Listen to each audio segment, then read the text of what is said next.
नमस्कार, मैं आर.के. ललित संस्कृत व्याकरण में आप सबका हार्दिक स्वागत करता हूं।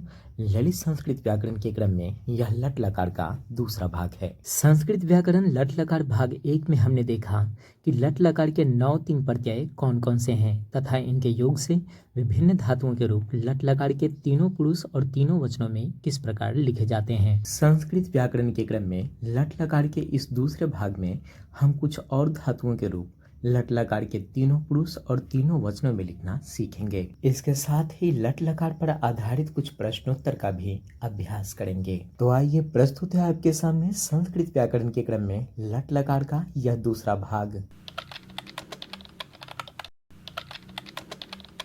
नी, नय, ले जाना, जी, जय, जीतना, भू, भव, होना, घड़ा, जिघ्र, सूंघना, गई, गाय, गाना, त्रि, तड़, तैरना, धमा, धम, फूंकना, नृत्य, नृत्य, नाचना, पा, पिब, पीना, दृश्य, पश्य, देखना, स्मृ, स्मर, याद करना, गम, गच्छ, जाना, आगम, आगच्छ, आना, इश, इच्छ, चाहना, पृच्छ, पृच्छ, पूछना, अस्था, तिष्ठ, ठहरना, छी, क्षय, नष्ट होना, रुह, रोह, उपजना, बुद्ध, बोध, जानना, कृश, कर्ष, जोतना, खींचना, हरि, हर, चुराना, हरना, आनी, आनय, लाना, विस्मृ, विस्मर, याद करना, चुड़, चोरय, चुराना। कोष्ठक के बाहर लिखे शब्द मूल धातु हैं और कोष्ठक के अंदर लिखे शब्द परिवर्तित रूप हैं। लट लकार, लंग लकार, लोट लकार और विधिलिंग लकार में कोष्ठक के अंदर लिखे परिवर्तित रूप का ही प्रयोग किया जाता है। तो आइए, इनमें से कुछ धातुओं का रूप लट लकार के तीनों पुरुष और तीनों वचनों में लिखने का अभ्यास करते हैं। नी धातु के रूप लट लकार के तीनों पुरुषों और तीनों वचनों में इस प्रकार बनेंगे। प्रथम पुरुष एक वचन नयति, द्विवचन नयतः, बहुवचन नयन्ति, मध्यम पुरुष एक वचन नयसि, द्विवचन नयथः, बहुवचन नयथा, उत्तम पुरुष एक वचन नयामि, द्विवचन नयावः, बहुवचन नयामः। भू धातु के रूप लट लकार के तीनों पुरुष और तीनों वचनों में इस प्रकार बनेंगे।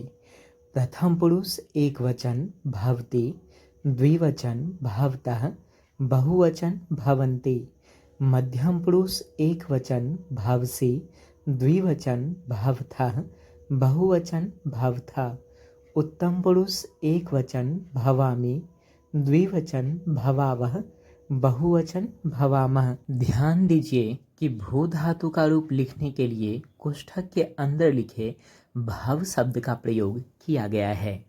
इसी प्रकार अन्य धातुओं के रूप भी आप अपनी उत्तर पुस्तिका में अवश्य लिखें। आइए, अब लट लकार पर आधारित कुछ प्रश्नों का अभ्यास करते हैं। नी धातु का रूप लट लकार प्रथम पुरुष एक वचन में क्या होगा?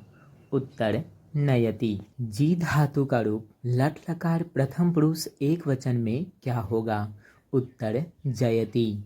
इन दोनों उदाहरणों में आप देख सकते हैं कि धातुओं के परिवर्तित रूप जैसे नी के स्थान पर नय और जी के स्थान पर जय का प्रयोग किया गया है। लट लकार के प्रथम भाग में आप सीख चुके हैं कि किसी भी धातु का रूप लट लकार के किसी पुरुष और किसी वचन में किस प्रकार लिखा जाता है। यदि आप नियम भूल चुके हैं तो इन तालिकाओं को अवश्य याद कर लें। प्रथम पुरुष एक वचन ति, द्विवचन तः, बहुवचन अंति, मध्यम पुरुष एक वचन सि, द्विवचन थः, बहुवचन थ, उत्तम पुरुष एक वचन आमि, द्विवचन आवः, बहुवचन आमः। पश्यामि क्रिया का पुरुष तथा वचन बताएं।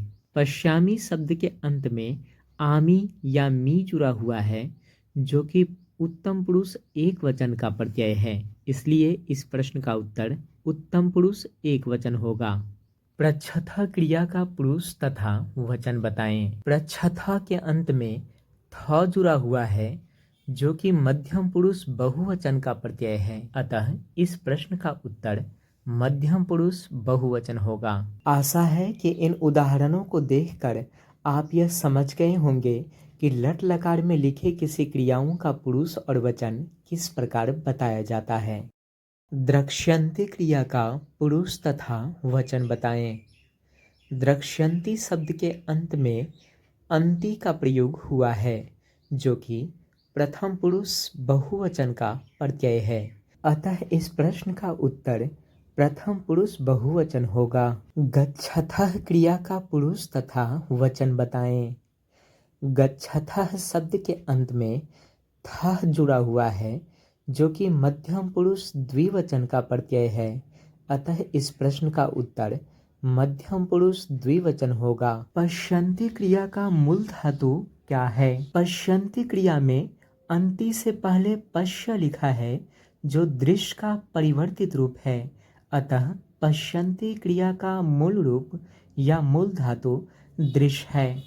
गच्छामि क्रिया का मूल धातु क्या है? गच्छामि क्रिया में आमि से पहले गच्छ शब्द है, जो गम शब्द का परिवर्तित रूप है, अतः गच्छामि क्रिया का मूल धातु या मूल रूप गम होगा। मुझे पूर्ण विश्वास है कि इन उदाहरणों को देखकर आप समझ गए होंगे कि किसी क्रिया का मूल रूप या मूल धातु किस प्रकार बताया जाता है। आज के लिए बस इतना ही। आप अपनी समस्याओं को कमेंट में ज़रूर लिखें। शेष अगले भाग में सीखेंगे। तब तक के लिए आर के ललित को दीजिए अनुमति। नमस्कार।